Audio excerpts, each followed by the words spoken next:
not enough people do things. They talk about doing things, they think about doing things, they ask people about doing things, they buy courses and stuff, they learn about doing things, all of this stuff.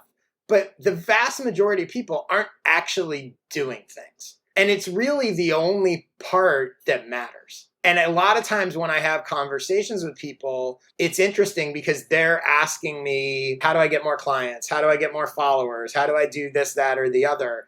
And I'm like, well, what are you actually doing? Right? Like start doing it. Like you're not going to get more Twitter followers by tweeting once every 2 weeks. It's just not going to happen. This week I'm sharing part of my conversation with Josh Spector, a creative entrepreneur, a writer, and business growth strategist. Josh helps creative entrepreneurs to grow their audience and businesses, and also writes a great newsletter called For the Interested. Now, in this episode, you're going to hear us talking about Josh's early career in journalism and in Hollywood. We talk about creativity and how to find inertia and develop a niche. We talk about writing and how to pick a focus, how to find the right audience. So I think this will be a great episode to listen to for anyone interested in building and developing a presence online and also developing their craft, whether that is writing or entrepreneurship or consulting, etc. So you can get the full show notes, the transcript, and read my newsletter at theknowledge.io, and you can find Josh online on Twitter at jspector. If you love this episode, please do share it with a friend, and don't forget to leave a review wherever you listen to podcasts because it helps us tremendously to find other listeners just like you. You've always been in the content space, which I find really interesting, and so I'd love to dig into some aspects of your background and figure out how you got to the point where you are at now, and then we can talk maybe about a lot of what you do, which is helping people to, well, you're scaling your newsletter, giving people advice, creators to scale their newsletters and scale what they do as well. Sure. So first of all, thanks for having me on. What I do now basically is I help creative entrepreneurs grow their audience and business. And there's two main ways that I do that. One is as a consultant, so I work with some people individually. And then the other is really through my newsletter, which is called For the Interested. It's kind of two newsletters in one. It's a daily, or on weekdays, I send a one paragraph and sometimes only one sentence newsletter. And then on Sundays, I send a longer one. It's a blend of original content and blog posts I create, as well as curated content with a real emphasis on specific actionable stuff. So really things that with everything I share, I try to think about, I aim for valuable, not just interesting. So it's the kind of stuff where what can someone do after they read this article or watch this video or listen to this podcast clip? I want them to be able to consume it and then actually put it to use to grow their audience or business. I've been doing this full-time, both the newsletter and consulting, for about 6 years now. Prior to that, I had a career of about, it's crazy to say this, but almost 20 years. I live in Los Angeles. I've worked for a variety of entertainment industry, internet, tech, media companies, and journalism. So I've done a little bit of everything. I worked at a PR agency. I worked as a journalist for The Hollywood Reporter covering the film industry. I worked in marketing at New Line Cinema. I worked for a startup comedy website. And most recently, or before I went full-time consulting, I ran digital media and marketing for the Academy of Motion Pictures and the Oscars for about 5.5 years. And then continued to work with them as a consultant after I left. I ran digital media for about 9 Oscars broadcasts. And so kind of a blended background. And even now it continues where I'm a creator, I'm a creative entrepreneur myself, but I also help creative entrepreneurs with marketing and audience growth in business. Man, that's a stellar background. I'd love to know what drew you to the entertainment industry, because I mean, a big part of the span of your career was in that field, whether it's as a journalist or as a content and marketer. What drew you there in the first place? So I always loved entertainment. I love pop culture. I studied journalism in college. When I first went to college, I thought I wanted to be a sports writer. Then I went to University of Maryland right outside DC and got really into politics and thought I wanted to become a political journalist. And I actually had an internship, like kind of a full-time internship for a semester where I covered Congress and covered the Supreme Court, which if you want to be a political journalist, that was like the greatest thing ever, and I hated it. So I realized this was right around, I think it was like the second semester of my junior year. So I realized, all right, well, I don't want to be a political journalist, but loved entertainment. So I was like, maybe an entertainment journalist. That led me to come out to LA, which led me to sort of, my first job was in PR, and then sort of went from there. I think what's interesting, and where I graduated college in 97, so the internet was around, but social media wasn't really like, obviously it was very sort of early on. I think the first blog I started was in like 99 or 2000. So YouTube wasn't around. Like, I don't even know that you could easily upload photos back then. So it was a very different time. But I think the real turning point for me, or sort of the connection between entertainment industry to digital social media stuff, was I had a production company with a friend of mine, and we were trying to develop TV shows and movies and stuff. Not successfully, but trying to develop them. And I wound up getting into producing live stand-up comedy shows in LA. And in doing that, I got to know, this was probably like 2006, 2007. So it was like the MySpace era. And got to know all these up and coming comics who were just starting to like post on MySpace and just starting to make videos, and like YouTube was new. And what I realized was all of these talented people were starting to create stuff, were starting to post it online. And I started a blog just curating the best of the funny stuff that I saw these people making. And what was really interesting, the sort of tipping point moment for me, was during the day, I was, my partner and I in this production company were trying to get meetings with Comedy Central development executives and trying to, pitch stuff, and couldn't get anyone to pay attention. And then I found out that those same people who wouldn't take meetings with us were sourcing talent from the blog I was posting.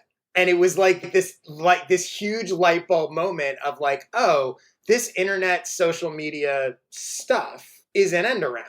Like, it shortcuts the whole system. And now, with where the world has gone, this all seems obvious, right? You see people all the time building huge social media followings and building their fan bases and getting opportunities. But like, that was not a thing back then, right?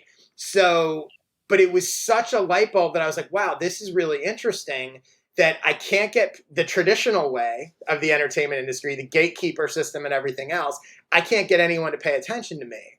But I put this stuff online and people are somehow finding it. That was sort of the first moment that I really realized, oh, okay, there's something here. And I think from that point on, my career, even though I continued to work in the entertainment industry for a while, it really started to shift more into digital, more into build a direct relationship with an audience, with a fan base, whether it be entertainment content or business content, and ultimately my own stuff. My newsletter is the engine for my entire business now, right? I've done zero outreach to get clients. They all come to me because they've seen my newsletter, they've seen my blog post, or word of mouth from a previous client, right? So in some ways, the very preliminary lesson that I learned all those years ago, I've just continued to sort of iterate on. And obviously, the world has changed and shifted in this direction, and the tools are better, and I've learned as I've gone. But that's sort of the transition. I love that. And I think so much of what you said connects to something that I talk about a lot, which is this idea of being able to generate serendipity. And the more that you put out on the internet, putting things out there just creates opportunities without you having to interface or without you having to do any more work. And funnily enough, exactly what you were saying resonated with me, because it reminded me of one example that I have is that I write my newsletter in a very similar way, and I like speaking. And so I often occasionally get booked to speak at, large companies or different places. And it's so funny that right at the beginning, I used to actually have to, I still do pitch to speak, but, I used to have to like really hunt people down and have to pitch, and you have to prove that your ideas are worth sharing. But funnily enough, I remember having to do that at the beginning. And then even just in the last year, I've done 2 talks now where someone has seen something that I've written on my newsletter and said, can you talk about this? And so now I don't even have to. I remember the very first talk that I did, it was at at this huge company. I did it for their whole London office, and I spent probably like 2 months trying to, first of all, figure out what I'm going to talk about, and then boiling down the ideas, trying to figure it out, pulling the script together, pulling the slide together. Whereas now I take a newsletter that I've done, I'm attaching slides to the ideas. Obviously it still takes some work, but I've already proven that I can think about this idea, and now I just have to be able to deliver it. And it's so interesting how by being able to build this body of work, you can turn it into different things. Yeah, it's funny. Like, one of the things I think about, individual pieces of content, a blog post, a newsletter, a podcast episode, a video, even all the way down to a tweet, right? Each one is like a stock or an asset that you can buy, and the only cost is the time it takes you to create it. And it can potentially be infinitely valuable, right? I have blog posts that I wrote years ago that I took maybe a couple hours to write that are still getting me new client leads, still getting me new newsletter subscribers who then buy my products or courses or whatever. And it's really interesting. Now, just like stocks, they won't all work, right? You'll get more value from some than others, but that value has the potential to compound over time. And I think a lot of people, when they are creating stuff, they think about it, their assessment of whether or not it worked, their assessment of the value of that piece of content, they're looking at way too short a time frame, right? So they write a blog post, they put it out, they go, oh, it didn't really get a lot of clicks, or it didn't really lead to anything. But they don't realize that, especially if you create something that's relatively timeless, which almost everything I create is evergreen. I don't create content that is tied to sort of news or, Twitter announces some new feature. I'm not writing about that because it doesn't matter. I'm more likely to write about here's clever ways to use your pinned tweet, right? Something that is going to be just as relevant. Here's how to provide value on Twitter. That's going to be just as relevant years from now as it is today. And that's very purposeful, right? Because I understand that extends the window in which I can get value from that content. And I think when you think about it like that and approach it like that, it changes both how you feel about sort of the success or failure of a creation, and you understand that I'm not limited to how many people read this blog post today or this week, right? And it just, over time, it compounds in value. Yeah, that resonates with me so much. The analogy that you gave of a piece of content being like a stock is sensational. I'm definitely going to be borrowing that and making note of it. But that's such a brilliant analogy. And I think it's so accurate, like you say, because what it's really about is this power of compounding. And I was actually just thinking about this earlier today so in the process of building my newsletter, and as it's evolved and lived a few lives over time, even though it's only a few short years old, and some of that growth has been hampered by lack of consistency at the beginning. But even in the most recent iteration, so previously I started it on Substack and I'd moved it to its own platform right at the end of last year because I was like, I really want this to be able to grow and become its own thing. And I was thinking of how to build and scale it. And so I was like, okay, first step is moving to its own platform. And then the other thing is actually being able to generate SEO, because if I'm honest, my personal newsletters and essays that I write are just generated purely by self-interest and interest, I think, of people, but they're not SEO friendly. I'm not doing any of the tactical stuff with that. I just want that to be what I want to write. But then simultaneously, I was like, okay, let's also write articles that are searchable, that do provide, clear, concise answers in a way that will be discoverable.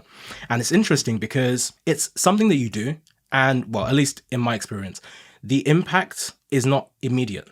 I did not immediately reap the benefits of that straight away. It's not like I write this article and suddenly thousands of people are coming from Google every day to visit it. But what I'm noticing is that now, as of this month, for example, suddenly, well, it's been growing over time, but I think suddenly there was a big jump where the very first articles that we put on the site in November, December are now suddenly getting 1,000+ organic just from Google clicks a month. And that is, but it's taken that time to warm up or whatever it is that happens on Google. But I can see how the value of that now compounds over time just because of something that I did 6 months ago. Now it's growing every month. And now the amount that it's compounding every month is starting to grow massively. Well, I think also the way that people think about the value of their creations I think a lot of times they just think about it in terms of traffic, and traffic is great and valuable, but creating stuff even that doesn't get a lot of traffic can unlock other value. And this goes to the sort of you're creating assets. Like one of the things I say to people a lot of times is like, don't think about it as you're creating content, think of it as you're building a content library, right?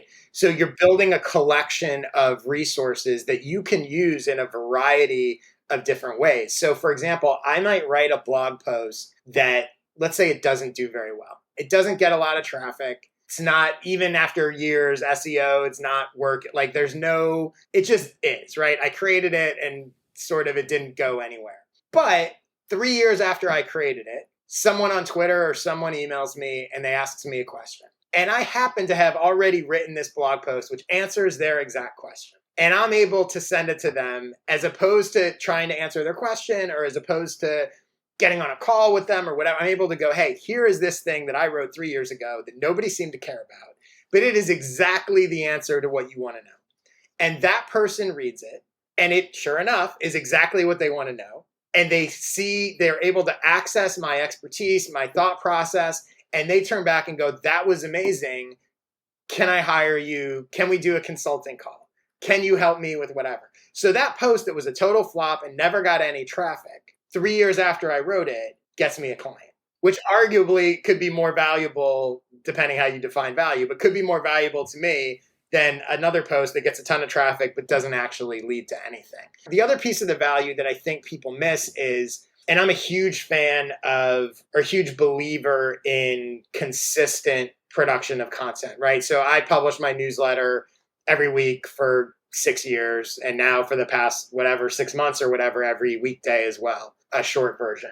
I've written a new blog post basically every week for the past 6 years as well. When people create content sporadically, you don't even know what it means to work, right? So they post something, and by the way, this is also true with social media, right? Whether it's tweets or Instagram posts or TikToks or whatever you're doing. If you're only posting stuff sporadically, you don't really even know where the baseline is for you, right? So you might put something out and you might go, oh, it got 1,000 views.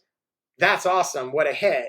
But you don't know if 1,000 is actually good for you or not, right? Whereas if you post, for example, if you post 3 pieces of content, the only thing you have to measure is those 3 pieces of content. So you don't really know what worked, what didn't. You're just comparing. Maybe all 3 were bad.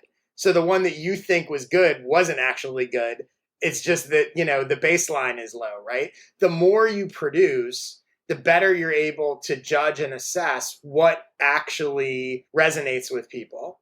Because especially when you're starting out, you don't have a huge audience anyway. So, it's tough to gauge. So I think that's the other thing of like understanding that even if you create stuff that doesn't quote unquote work, it's giving you another data point so that you're able to identify even the small fluctuation of like, oh, when I talked about that thing, let's take Twitter, for example, right? Maybe you don't have a big following, you don't get a lot of engagement.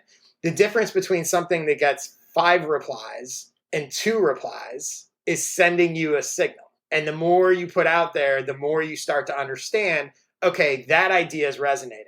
Maybe that's the idea that I should turn into a blog post. Or maybe that's the idea I should tweet more about, right? But you need to take shots, you need reps, you need to put stuff out there in order to get that data as well. Like there really is no such thing as a flop, because even if something flops, you're still getting a valuable data point of it. If you analyze your stuff, which is the other thing lots of people don't do, is they don't actually take a step back to strategically look at and think about why do I think this thing worked? Why did this not work? When you're producing a volume of stuff, you're able to go, oh, I notice when I do this, it tends to work better than when I do it this other way. So all of that stuff is value that I think people don't think of because they're caught up in traffic metrics or likes or whatever.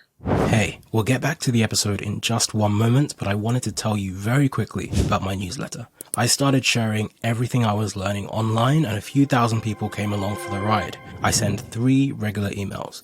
Brainwave, fortnightly on a Tuesday, which is about the intersection between technology, philosophy, and psychology. Then every week on a Thursday, I send Revelations, and that's about creativity and productivity. And then finally, every other weekend, I send Wayfinder, and that's about decision making.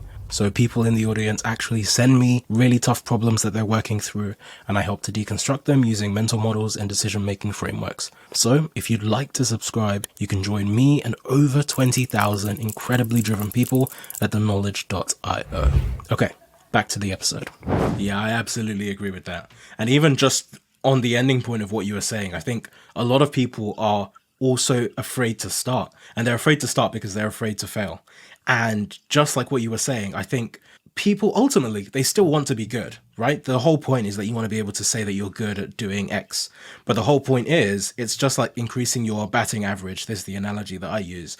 You can't have an average if you don't have something above and below the line, right? There's no, if you only do something once, how do you know whether that's good or bad? You have to keep doing it and figure out, based on where the other balls hit, where your average is, what does good look like. And once you figure out what good looks like, then you can figure out what great looks like, and you can figure out a way to grow and expand from there. But if you don't even take enough shots to get those initial data points, then you're not going to be able to grow in the way that you would like to. And I think you will end up just being hampered by whatever activity that you've done. Even if it was good, you won't necessarily know until you've continued to put things out there and continue to develop. And like you say, also being able to learn from the things that you have done and being analytical about that. I was just going to say, as far as the starting, I also think it seems really simplistic, but it's very true. Not enough people do things. They talk about doing things, they think about doing things, they ask people about doing things, they learn, they buy courses and stuff, they learn about doing things, all of this stuff. But the vast majority of people aren't actually doing things. And it's really the only part that matters, right? And a lot of times when I have conversations with people, it's interesting because they're asking me whatever it is, right? How do I get more clients? How do I get more followers? How do I do this, that, or the other? And I'm like, well, what are you actually doing? Right? Like start doing it. Like you're not going to get more Twitter followers by tweeting once every 2 weeks. It's just not going to happen, right? Like you're not going to grow your newsletter by occasionally posting a newsletter. And you're not going to grow your newsletter by spending 3 months trying to figure out which email service platform to use. Like they get bogged down in all the tech and all the anything. And like, it just go do things and you'll figure it out as you go. And also it's a huge competitive advantage. Like most people don't. It's amazing. Like it seems so simplistic, but most people aren't actually doing things. Yeah. And that's a huge thing. Like on Twitter, you're on Twitter, I'm on Twitter. It's so interesting how, as much as people complain, I think there's a lot of people maybe that copy other people or whatever it is, there is still this huge distance between people that create and people that consume. And the people that create is such a small number compared to the people that consume, compared to everyone else. And it's crazy when you think you see people on Twitter with, 10,000, 20,000, 200,000, 2 million followers. All of those people you don't see because they are not tweeting. There's so many of those people that are not actually creating anything. It's such a small number of people that create. And so many people feel daunted by the people that have the huge followings, not realizing that all of the other people are, they are out there. They're just not creating anything. And sometimes it's just about you stepping into the void and starting to create something that allows you to start generating that inertia. Yeah, and I forget what the exact stat is, and I'm probably going to butcher it. But basically, it was some version of essentially like on social media platforms, right? 90% of people do nothing, they just consume. They don't engage, they don't like, they don't retweet, they just are passive consumers. That's 90%, right? And I think another 9% don't create, they don't post, but they might reply, they'll like, they'll share. They sort of engagers, but not creators. And like 1% are the only ones that are actually creating and putting stuff out there. So just by doing that, even if you're creating garbage, you've already put yourself in the 1% of people who at least have a chance, right? A chance to improve, a chance to get better, a chance to learn, because you're not gonna learn without doing that. So what were the early days like of you building your newsletter and your platform? Because one of the things that I'm interested to know is, did it feel like a pivot if you were doing maybe more entertainment oriented stuff, working at the comedy business previously? Did it feel like a pivot, or was it a very natural transition where you were able to scale almost seamlessly? So as far as the newsletter goes, it's certainly evolved. So for years, like I said, my first blog was in 2000 or 1999. And for years, I would just number one, blog anonymously. I was not comfortable sort of being out there, whatever. Number two, I would talk about all sorts of stuff. Like it wasn't really to provide value. Like again, back then it was very different also, but it wasn't tied to any sort of business goal. It was just like what a lot of people do, even now with newsletters, like just whatever I feel like writing about and whatever, right? And what would happen is I would start these blogs, stick with it for 3 months or 6 months, and then bail on it. And then I'd start another one. And the same thing with newsletters, right? Like very sort of start and stop for years. When I had worked for this comedy startup website, which wound up failing, and then I went out on my own. And before I went to the Academy of Motion Pictures, there was about a year where I sort of started consulting basically full time.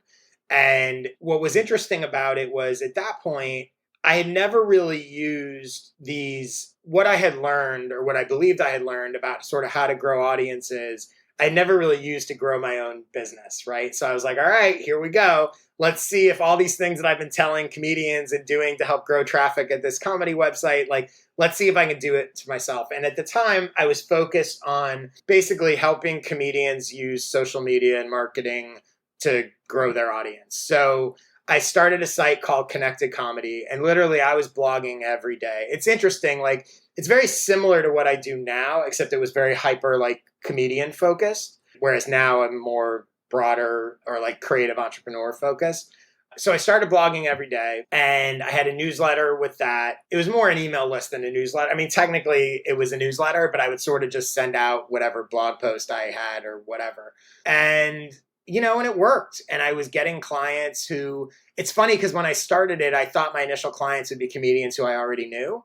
And what happened was it was comedians from all over the world who had just found me through the blog posts and whatever. So again, another lesson of like, oh, you can put content out there and sort of build a business on this. It doesn't just have to be like people that quote unquote, in real life and whatever. So that I stuck with for sort of longer than I had. And that was the first time, one of the first times that it was really, I was the face of it. It wasn't really anonymous. Like it was much more quote unquote professional. So I had that going. And then I went and got the chance to go work for the Academy of Motion Pictures. And I did that, but I kind of kept Connected Comedy on the side for a little while as I was doing that. So I had that and had built, an audience of probably a few thousand subscribers to that newsletter/blog. Then a couple years later, I started another thing called A Person You Should Know.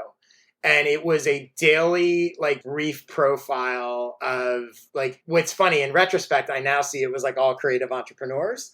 But at the time, I was just like, oh, it's interesting people that are sharing their expertise online. So I wouldn't interview them, but I would go find a bunch of their best stuff and just sort of in this very, like, 6 or 7 sentence thing with a bunch of links. Like, here's a snapshot of who this person is and what they think, and check out this article they wrote or this video or this talk they gave, whatever. I did that again for about a year and a half or so, and that had built an audience. So I had a couple thousand Connected Comedy subscribers. I had a couple thousand A Person You Should Know subscribers, and I was starting to blog more personally on my personal site. And so by this point, I already knew that like I was a big believer in email lists and newsletters and the way to reach people. So I had a list there that also had a couple thousand subscribers. So I got to this point, and this was around 6 years ago, around the time that I left to go full-time consulting on my own. And I had these 3 lists, all of which were good and successful, but there was like no real overlap. So when I wrote a blog post, I couldn't really share it with the Connected Comedy audience if it didn't have anything to do with comedy. I mean, I could, but it didn't make sense. I had A Person You Should Know, which was all about featuring other people, so it didn't make sense to share my stuff, right? And then I had my own list here, and I was like, number one, it was just unwieldy and weird. But also I was like, I'm not really doing Connected Comedy anymore, even though I still sort of have this thing. A Person You Should Know, I was sort of starting to phase out a little bit. And like, so there was this weird overlap. So what I did is I collapsed all 3 lists. So I was like, let me see if I can streamline this and collapse all 3 lists into one list. And what would a newsletter look like that could potentially cover all 3 of these audiences? I knew some people would leave, but I was like, what could I do? So I came up with this format that basically initially was very broad, and I didn't even really have a name for it at first. I think I just called it like 10 ideas worth sharing or something like that. And it was just 10 sort of links and summaries. And my idea was I can throw the comedy stuff in here. I can throw the person you should know stuff in here. I can throw my blog posts in here, whatever. So I did that. And so when that started, and that's what became For the Interested, when that started, I probably had maybe 7,000 or so subscribers from the 3 lists. And I would say over time, maybe half of them eventually bailed because it wasn't the same thing they had signed up for.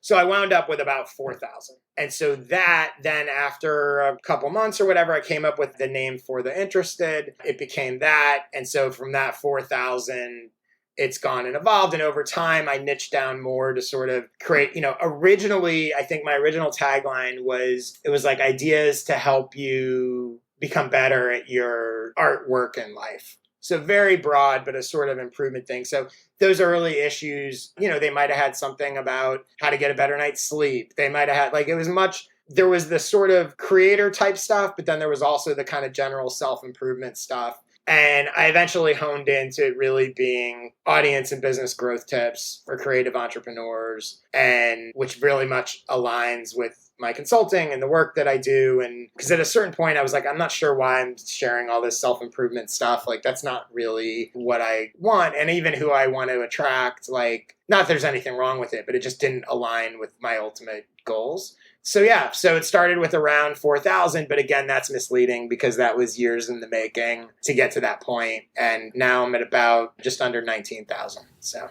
Awesome. And was it always intentional that would feed your consulting and being able to get clients and generate that side of the business? It was, I would say, sort of. So I always viewed from the very beginning, and this probably goes way back to like anything, like I always viewed having an audience as a huge asset. Right. So even if it wasn't directly like, I want to get people and have them hire me to do this, that, or the other, I always understood that this would be a really good, valuable thing to have. Right. I did not use the newsletter, and really still to this day, I do not really promote my services in it at all. So it was not that I didn't set out going, I need clients, let me go get a newsletter to get clients.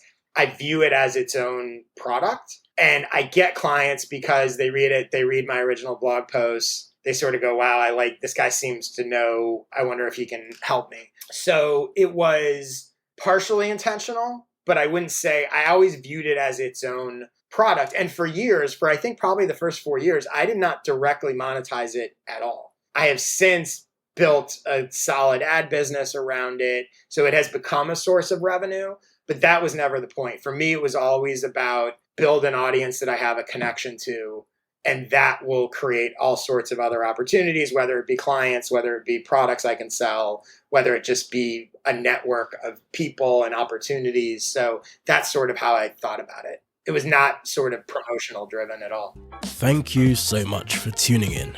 Please do stay tuned for more. Don't forget to rate, review, and subscribe. It really helps the podcast. And follow me on Twitter. Feel free to shoot me any thoughts. See you next time.